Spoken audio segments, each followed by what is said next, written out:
नमस्कार, आप देख रहे हैं न्यूज वन इंडिया। मैं हूं आपके साथ राजेश कुमार। नेशनल हेराल्ड मामले में सोनिया गांधी और राहुल गांधी के खिलाफ ईडी की चार्जशीट को लेकर राजनीति गर्मा गई है। एक तरफ जहां कांग्रेस ने देश भर में हल्ला बोला और बीजेपी पे ईडी के दुरुपयोग का आरोप लगाया, वहीं बीजेपी ने कांग्रेस पे पलटवार किया और पूरी तरह से आरोप प्रत्यारोप का जो दौर है वो जारी है। और देश में इस वक्त कांग्रेस कार्यकर्ता सड़कों पे हैं और वो विरोध प्रदर्शन कर रहे हैं। आपको पहले रिपोर्ट दिखाते हैं, फिर इस पर चर्चा करेंगे।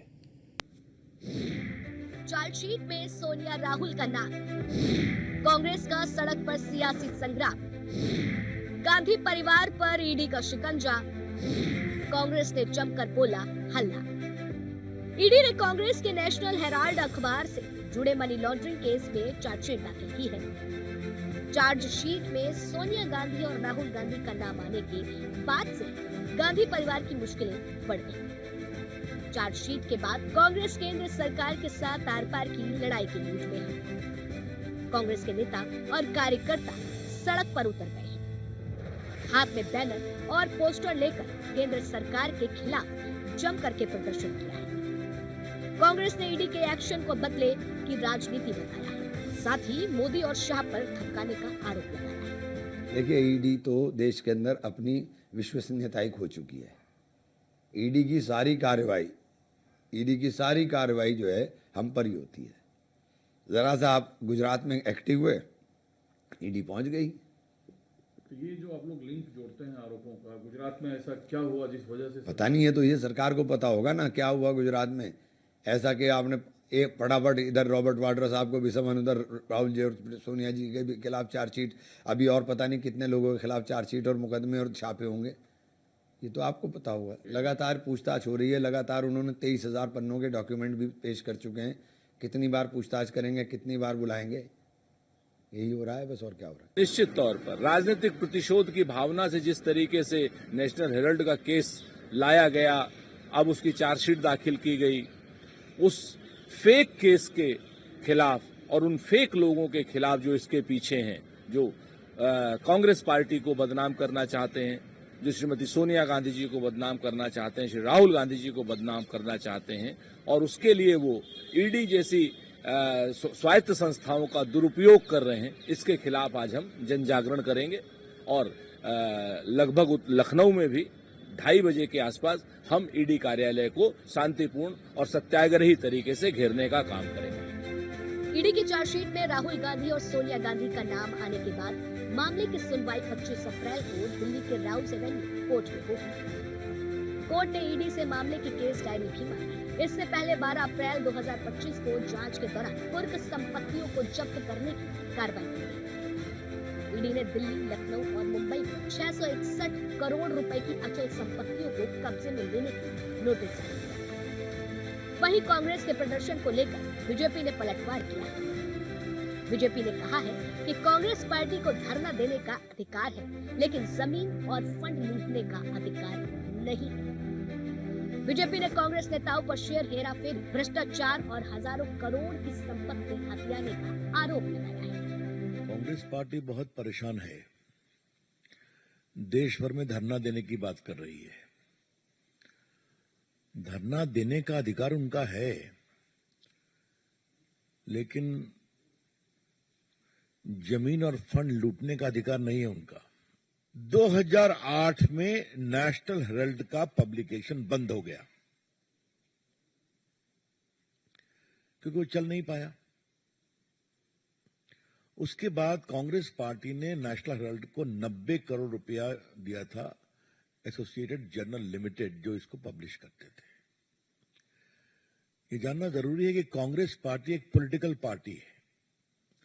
पॉलिटिकल पार्टी को कई एग्जम्पशंस हैं, आपको मालूम है।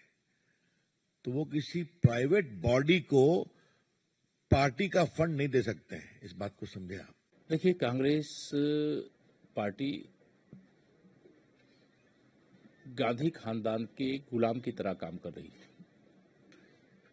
बाबा साहब डॉक्टर भीमराव अंबेडकर जी का संविधान और देश का कानून देश के 140 करोड़ लोगों के लिए बराबर है। नेशनल हेराल्ड मामले में एक बड़ा भ्रष्टाचार हुआ था, बड़ा घोटाला हुआ था, और उस भ्रष्टाचार की जांच जब कांग्रेस की ही सरकार थी देश में तब शुरू हुई थी और जांच का निष्कर्ष ये निकला कि उसका इतना बड़ा घोटाला और उसके जो मुख्य शेयर होल्डर थे उसमें श्रीमती सोनिया गांधी, श्री राहुल गांधी और उनके जो कांग्रेस के कई वरिष्ठ नेता थे, अब दो तो उसमें अब रहे भी नहीं। और आज अगर ईडी कोई कार्रवाई कर रही है तो पूरा कांग्रेस कुनबा गांधी परिवार को बचाने के लिए ऐसे बयानबाजी कर रहा है जैसे वह देश के संविधान से ऊपर हो गए, देश के कानून से ऊपर हो गए, देश की अदालत से ऊपर हो गए। जांच एजेंसियों को अपना काम करना है। ईडी ने नेशनल हेराल्ड मामले में अपने आरोप पत्र में कहा है कि कांग्रेस नेताओं ने इसकी मूल कंपनी एजेएल की संपत्ति हड़पने के लिए आपराधिक साजिश रची थी। कांग्रेस नेताओं ने संपत्ति हड़पने की आपराधिक साजिश रची। एजेएल की 2000 करोड़ रुपए की संपत्ति हड़पने की साजिश। 99% शेयर 50 लाख रुपए में अपनी कंपनी को हस्तांतरित किए। सोनिया गांधी और राहुल गांधी बहुलांश शेयर धारक हैं। सोनिया को आरोपी नंबर 1 और राहुल को आरोपी नंबर 2। 2012 में भाजपा नेता सुब्रमण्यम स्वामी ने सोनिया, राहुल और उनकी सहयोगी कंपनियों से जुड़े लोगों के खिलाफ इस मामले की शिकायत की। उसी के बाद ये मामला सबसे ज्यादा सुर्खियों में आया। लेकिन पूरा मामला क्या है उसको समझना चाहिए। 1938 पंडित नेहरू ने नेशनल हेराल्ड अखबार की शुरुआत की। 2008 से 2010 एजेएल आर्थिक संकट में अखबार बंद, कांग्रेस ने आर्थिक मदद की। 2010 यंग इंडिया कंपनी बनी, एजेएल का कर्ज लेकर उसका मालिक बना। 2012 सुब्रमण्यम स्वामी ने कोर्ट में शिकायत दर्ज की। 2014 अदालत ने सोनिया, राहुल समेत 6 लोगों को समन भेजा। 2015 से 2020 मामले की सुनवाई हाई कोर्ट और सुप्रीम कोर्ट में चलती रही। 2022 ईडी दफ्तर में गांधी परिवार पेश हुआ, पूछताछ हुई। 2023 से 2024 ईडी ने संपत्तियां जब्त करना शुरू किया। अप्रैल 2025 ईडी ने 661 करोड़ की संपत्ति को अपने कब्जे में लेने के लिए नोटिस जारी किया। ईडी ने 2021 में जांच शुरू की और कहा कि शिकायत में कई प्रमुख राजनीतिक हस्तियों की आपराधिक साजिश को उजागर किया गया है। कुछ साल पहले इस मामले में ईडी ने सोनिया और राहुल से घंटों पूछताछ की थी। अब सवाल ये है कि क्या अब फिर सोनिया गांधी और राहुल गांधी की मुश्किलें बढ़ने वाली है? सवाल ये है कि क्या ईडी का सियासी इस्तेमाल किया जा रहा है? Bureau report, news hub. और इसी मुद्दे पे चर्चा करेंगे। हमारे साथ देवेंद्र प्रमुख हैं, प्रवक्ता भारतीय जनता पार्टी के, विजय कौशिक हैं, नेता कांग्रेस के और पॉलिटिकल एक्सपर्ट भी अब से कुछ देर में हमारे साथ जुड़ेंगे। विजय कौशिक जी, चार्जशीट में नाम आया और उसी पे पूरे देश में हो हल्ला, मतलब ये कि भाई दुरुपयोग किया जा रहा है, तमाम दूसरी चीजें। वो कह रहे हैं कि साहब संवैधानिक तरीके से हो रहा है, जांच एजेंसी अपना काम कर रही है, इसमें राजनीति क्यों की जा रही है? देखिए, एक नॉन प्रॉफिटेबल ऑर्गेनाइजेशन जो कि कांग्रेस ने चलाई है और चलाते रहेंगे निश्चित तौर पर, उसमें गांधी परिवार के ऊपर भ्रष्टाचार, बेईमानी के आरोप लगाना इनकी जो गंदी मानसिकता है उसको दर्शाता है। और इतना ही नहीं, चूंकि राहुल गांधी जी सड़क से लेकर संसद तक कांग्रेस की तरफ से इस देश की लड़ाई लड़ रहे हैं, चाहे वो राफेल घोटाले की बात हो, चाहे नमामि गंगे परियोजना की बात हो, चाहे वो गंगा घोटाले की बात हो, जितने भी घोटाले मोदी सरकार ने किए हैं, अगर उसके खिलाफ कोई लड़ रहा है सड़क से संसद तक, तो राहुल गांधी जी के नेतृत्व में कांग्रेस लड़ रही है।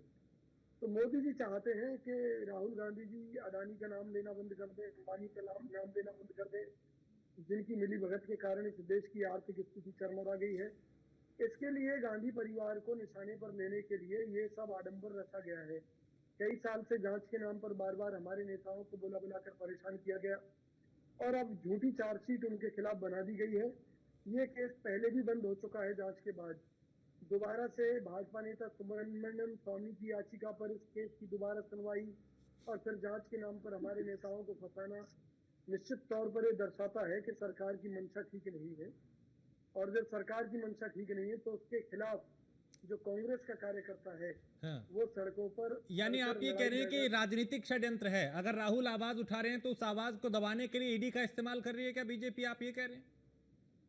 बिल्कुल कर रही है। और तो और आने वाले समय में मोदी जी और अमित शाह राहुल गांधी जी के ऊपर ये आरोप लगाएंगे, सोनिया जी पर ये आरोप लगाएंगे कि इन्होंने देश का धन इटली पहुंचा दिया। मैं आपको एडवांस से बता रहा हूँ, क्योंकि हमें इनके षड्यंत्रों के बारे में मालूम है। ये कहेंगे कि देश का मैक्सिमम पैसा कांग्रेस सरकार के 10 साल के कार्यकाल में हवाला के जरिए इटली ट्रांसफर कर दिया गया। तो मैं ये कहता हूँ, मोदी जी इन षड्यंत्रों को छोड़िए। आज आप देश से जुड़े हुए मुद्दों पर बात कीजिए, महंगाई पर बात कीजिए, आप ये जो सामाजिक भाईचारा बिगाड़ रहे हैं इस पर बात कीजिए। ठीक है देवेंद्र प्रमुख, क्या आप राजनीतिक षड्यंत्र के तहत ईडी का इस्तेमाल करके कांग्रेस को, इस वक्त कांग्रेस के बड़े नेताओं को प्रताड़ित किया जा रहा है? जैसा कि चार्जशीट में राहुल और सोनिया का नाम आ गया, रॉबर्ट वाड्रा को भी लगातार समन दिए जा रहे हैं, उनसे पूछताछ की जा रही है। तो क्या ये सोची समझी रणनीति और साजिश है क्या? कांग्रेस तो यही कह रही है। देखिए राजेश सर, अभी तो कोई जल्दी में कोई चुनाव भी नहीं है। अब तो भारतीय जनता पार्टी के पास पूरा समय है, अभी तो काफी लंबा समय है। कोई जरूरत नहीं है इस तरीके की घटना करने की। और फिर कभी भी सत्य को जो सत्य साबित करने की जरूरत नहीं है, सत्य स्वयं बोलता है। ये एक लंबी प्रक्रिया है। नेशनल हेराल्ड ने जिस तरीके से अपना काम किया था, अपने तरीके से जांच शुरू कर रखी है, वो ही चल रहा है। ईडी और सीबीआई दोनों ऐसी चीजें हैं, ये कांग्रेस के समय से निर्मित हैं। कांग्रेस ने इनको बनाया, जबकि मैं ईडी को तो कई बार बोलता हूँ कि ईडी को बनाई कांग्रेस ने थी और वो अपना काम कर रही है। लेकिन बनाकर उन्होंने किसी के यूज के लिए, जैसे अब उन्हें लगता है कि उनके खिलाफ हो रहा है, ये रखी थी। लेकिन ये इसका काम असली 2014 के बाद ये जो है संज्ञान में आया है कि ईडी के माध्यम से हमने 2-2.5 लाख करोड़ रुपया इस तरीके का अवैध तरीके का जो धन पशुओं के पास था, इकट्ठा कर उसे विकास में देश में लगाने का काम किया है। आज राहुल गांधी जी या सोनिया जी को लगता है कि आपके खिलाफ कोई साजिश हो रही है, तो मैं फिर कहता हूं कि माननीय सुप्रीम कोर्ट से मजबूत कोई कोर्ट नहीं है आपके पास। जो है, मैं नेशनल की बात कर रहा हूं, आप जो है इंटरनेशनल कहीं भी जिक्र कर देखिए कि जितने बड़े वकील आज तक भी भारतीय जनता पार्टी के पास नहीं है, आज भी कांग्रेस के नहीं, पास वो तो ये कह रहे हैं कि बीजेपी डराने की राजनीति कर रही है और इन जांच एजेंसियों का दुरुपयोग कर रही है। सामना करिए, तथ्य पेश कीजिए। अगर आप ईमानदार हैं तो कुछ नहीं बिगड़ेगा, अगर बेईमान है तो बचेंगे नहीं। ये फर्क है बस, और ज्यादा परेशान। ठीक है विजय कौशिक, जब कुछ गलत नहीं किया तो भी डरना क्या? वो कह रहे हैं कि साहब जांच एजेंसी वही तो करेगी ना, जो सबूत होंगे उसी के आधार पे तो चीजें होंगी ना। तो फिर अगर गलत नहीं किया तो फिर डरना क्यों और फिर सड़क पे क्यों उतर आए? विजय कौशिक जी देखिए, सड़क पर जब हमारे नेताओं के ऊपर हमला किया जाता है सत्ताधारी दल द्वारा या विदेशियों द्वारा हमला किया गया, तो कांग्रेस का कार्यकर्ता अपने नेताओं के समर्थन में उतरा है। इसमें बुराई क्या है? मुझे ये बताइए, जब इंदिरा गांधी जी इस देश के लिए बलिदान दे सकती है, जब राजीव गांधी जी का बलिदान हुआ, तो नहीं, तो आप भी तो फिर दबाव ही बना रहे हैं ना। रक्षा के लिए क्या कांग्रेस विजय कौशिक, फिर आप भी तो एक दबाव की राजनीति कर रहे हैं ना कि नहीं हम तो ये बर्दाश्त नहीं करेंगे कि चार्जशीट में भी नाम कैसे आ गया। अरे जांच होने दीजिए ना, अगर जांच है, गलत नहीं किया तो फिर वो सामने आएगा। अब कोई जबरदस्ती तो जेल में नहीं डाल देगा। चार्जशीट के बारे में मालूम नहीं है। चार्जशीट जब दायर की जाती है और उसमें उन लोगों के नाम डाले जाते हैं जो सरकार के मुताबिक अपराधी हैं, तो सरकार के मुताबिक अपराधी कार्यकर्ताओं को मालूम है कि राहुल गांधी जी ने, सोनिया गांधी जी ने कोई अपराध नहीं किया है, सेन पित्रोदा ने कोई अपराध नहीं किया है। तो ये एक राजनीतिक षड्यंत्र है। उसके खिलाफ अगर कांग्रेस का कार्यकर्ता सड़कों पर उतर रहा है, तो मैं ये कहता हूँ भाजपा सरकार को डर किस बात का है? भाई लगा दो फांसी, राहुल गांधी जी ने गलत किया है। लेकिन अगर देश के लोग और कांग्रेस का कार्यकर्ता ये मानता है कि राहुल गांधी जी ने कोई गलती नहीं की है और हम सड़कों पर उतर रहे हैं, तो मोदी जी के पेट में दर्द क्यों है? अमित शाह जी के पेट में दर्द क्यों है?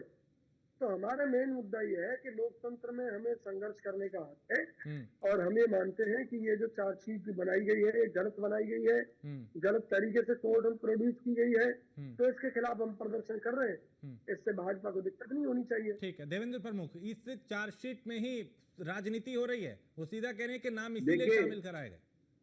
राजेश सर, मैं बड़े तथ्य के साथ क्लियर करूंगा, आपको बहुत कम समय में क्लियर करता हूं। जिस तरीके से कौशिक जी क्लियर कर रहे हैं कि पेट में दर्द क्यों हो रहा है, पहली बात तो मैं ये कहता हूं कि पेट में दर्द की हमें जरूरत नहीं है, वो समय निकल चुका है। दर्द जिन लोगों को है, मैं तो ये कहता हूं कि नैतिकता के तौर पर बहुत बड़े नेता हैं राहुल गांधी, सोनिया गांधी, और पाक साफ हैं, ईमानदार है। डंके की चोट पर भारतीय जनता पार्टी और पूरे देश को चैलेंज के तौर पर यह कहना चाहिए कि हमारी एक एक चीज की जांच की जाए।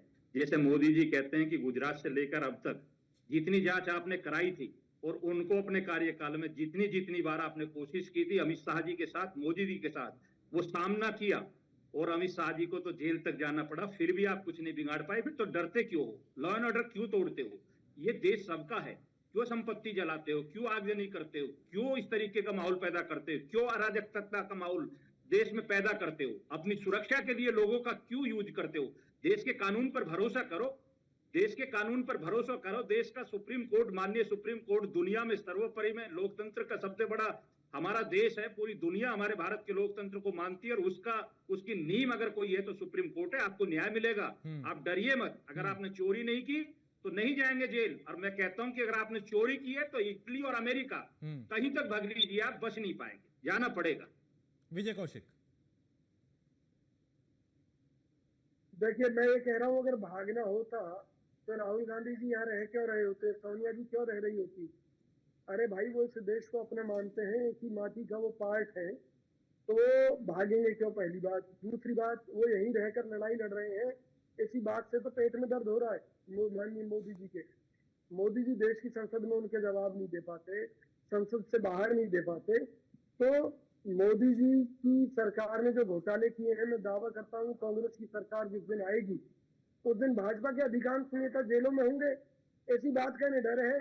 इसलिए ये राहुल गांधी जी को बदनाम करना चाहते हैं कि कांग्रेस किसी तरीके से सत्ता में ना आए, क्योंकि इनके घोटाले अगर छुपे रहेंगे तो ये लोग बचे रहेंगे। लेकिन मैं भी आपसे वादा कर रहा हूँ, ये राहुल गांधी जी के ऊपर कितने जुल्म कर लें, उन्हें जेल में डाल दें, उन्हें कोर्ट से सजा सुनवा दें, उन्हें फांसी पर चढ़वा दें, देश की जनता सच जानती है। और वो सच यही है कि ये जो संस्था है नेशनल हेराल्ड, ये नॉन प्रॉफिटेबल ऑर्गेनाइजेशन है। इससे ना सोनिया गांधी जी ने कोई पैसा लिया, ना राहुल गांधी जी ने लिया। ये कांग्रेस पार्टी के माध्यम से हमेशा सेवा करने वाले लोग हैं, परिवार है, जिन्होंने इस देश के लिए कुर्बानियां की हैं। और अब इसमें वाड्रा को भी लपेटा केवल इसलिए गया है कि पूरे परिवार को चारों तरफ से घेर लिया जाए कि ये लोग डरकर जनता की आवाज उठाना बंद कर दें। लेकिन मुझे लगता है कि वाड्रा जी भी तय कर चुके हैं कि आर या पार की लड़ाई वो इस सरकार के खिलाफ लड़ेंगे। ठीक है, तो देवेंद्र जी, क्या यही वजह है कि एक तरफ वाड्रा पे दबाव, दूसरी तरफ यहाँ सोनिया और राहुल का चार्जशीट में नाम, पूरे परिवार की घेराबंदी की जाए ताकि एक दबाव बनाया जा सके और चुप्पी कराई जाए? क्या ये एक वजह है? क्योंकि आरोप ये लगा रही है कांग्रेस। राजेश सर, जब कभी जीवन में इतने बड़े व्यक्ति को चैलेंज मिले, मौका मिले, आज कांग्रेस अल्टरनेटर पर है, गोल्डन चांस है कांग्रेस के पास। मैं नैतिकता के तौर पर कहता हूं कि एक चांस है जनता के बीच में आकर ये क्लियर करें। एक नंबर से राहुल गांधी भी, सोनिया जी और प्रियंका वाड्रा सब मिलकर ये कहे कि हमारे पास इतनी संपत्ति है, इस तरह से हमने अर्जित की है, हम देश की जनता के सामने ये सब चीज स्वीकार करते हैं। तो क्या तो भारतीय जनता पार्टी क्या इसमें कोर्ट कर पाएगा? आप इतना सम्मान करने की बात कर रहे हैं, इतनी बड़ी कुर्बानी की बात कर रहे हैं, ना मरने की जरूरत, ना जेल जाने की जरूरत। सिर्फ ये क्लियर कर दीजिए कि हमारे पास चोरी का पैसा नहीं है, हम चोर नहीं है, हम देश के सामने आए, हमें चोर साबित मत करो।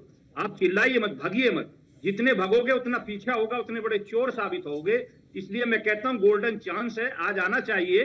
राहुल गांधी जी को भी आना चाहिए, सोनिया जी को आना चाहिए। और बहुत अच्छी बात है कि प्रियंका और रॉबर्ट वडेरा भी आ जाएं, जो कि उन्हें उनकी भी जवाबदेही है, उन पर भी लंबा मामला चल रहा है। आपको पता है ये सारा परिवार भाई दोषी है। अगर ईमानदार है तो डंके की चोट पर मोदी योगी की तरह कहें कि हमारी संपत्ति की जांच हो। और वो तो अपने नेताओं की संपत्ति के लिए भी बैठे तैयार और करा भी दिए। अब तो माननीय सुप्रीम कोर्ट के वकील जो हैं, और वकील की बात छोड़िए, माननीय जज भी अपनी संपत्ति का ब्यौरा दे रहे हैं जो सरकार से संबंधित है। ये बड़ी बात है, ये सुधार की बात है, ये ईमानदारी की बात है।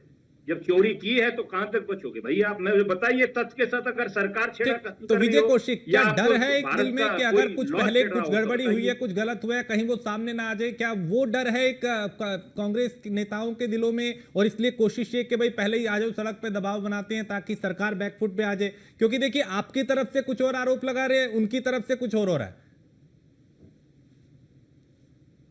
देखिए, मैं आपको एक बड़ी सीधी सी बात बताता हूँ कि माननीय मोदी जी के पास अगर हमारे खिलाफ सबूत होते तो 2014 में मोदी जी क्या कहकर आए थे, मैं गांधी परिवार को अंदर डाल दूंगा, इन्होंने घोटाले किए हैं, मैं कांग्रेस के नेताओं को जेलों में डलवा दूंगा। तो 2014 से अब कौन सा साल चल रहा है? 10 साल से ऊपर हो गए। तो भाई अगर तुम्हारे पास सबूत थे तो कांग्रेस के नेता इतने दिनों से बाहर क्या कहाँ घूम रहे भाई? ये सिर्फ एक ड्रामा है, एक नौटंकी है। और तो और जिन नेताओं के ऊपर ये आरोप लगाते थे कि ये लोग भ्रष्ट हैं, जैसे अजीत पवार, जिसके लिए कहते थे भाजपा के नेता चक्की पीसिंग की थी, आज उनके साथ मिलकर सरकार चला रहे। मैं कितने नेता बता दूं, हेमंत विश्व शर्मा के ऊपर आरोप लगाते थे। कांग्रेस के कितने ही दर्जनों नेता मैं गिना सकता हूँ जिनके ऊपर भाजपा भ्रष्टाचारी होने के आरोप लगाती थी और ये दावा करती थी कि भाजपा आएगी तो इन लोगों को जेल में डाल देंगे। आज जब वो लोग भाजपा में शामिल हो गए तो आज वो ईमानदार हो गए। मोदी जी ने सबको ईमानदारी के सर्टिफिकेट बांट दिए, तो जनता सब समझती है। लेकिन विजय कौशिक, अभी जो कार्रवाई हो रही है, क्योंकि कोई चुनाव होता तो समझ में आता कि भाई सामने चुनाव है, लोकसभा का या दिल्ली में कोई चुनाव है तो इसलिए चुनावी षड्यंत्र है। अभी तो कोई बिहार को छोड़ दे तो कोई चुनाव भी ऐसा नहीं नजर आता। एक तरफ तो मोदी जी कहते हैं ये देश चुनावों का देश है, यहाँ कोई कहीं ना कहीं चुनाव चलता रहता है, और ये कहना कि चुनाव नहीं है। क्या बिहार का चुनाव हारना चाहती है भाजपा? बिहार का मैंने जिक्र कर दिया। हाँ, नहीं हारना चाहती ना, तो क्या कर रही है? जैसे तेजस्वी यादव आकर मिले राहुल गांधी से, तुरंत ही भाजपा की प्रोपेगेंडा टीम ने ये तय कर लिया कि राहुल गांधी जी और सोनिया गांधी जी का नाम चार्जशीट में डाल दो। ठीक है, ठीक है। 2 दिन पहले मुलाकात हुई है देवेंद्र प्रमुख, क्या ये उस मुलाकात का असर है? देवेंद्र प्रमुख जल्दी से 15 सेकंड। देखिए, मुलाकात कहाँ होनी है, वो तो उसका इंडिया गठबंधन का, एनडीए गठबंधन का हिस्सा है। उसमें मुलाकात की कौन सी बात है? वो तो मिलकर लड़ ही रहे हैं भाई, लोकसभा में साथ थे, अब साथ है, साथ ही रहेंगे, इससे हमें कौन सा डर है? ये कौन सी नई बात आई? ये कौन सी चीज निकल कर आई कि वो तेजस्वी मिल लिए? अरे तेजस्वी छोड़िए, उनके पिताजी जो है नतमस्तक हुए सानिया के सामने, और मुलायम सिंह जी नतमस्तक हुए। सब लोग कौन बचे? क्षेत्रीय पार्टी अपने अस्तित्व को बचाने के लिए। ठीक है, वो सोनिया के दरबार में हाजिरी लगाते हैं, उससे क्या फर्क पड़ता है भाई?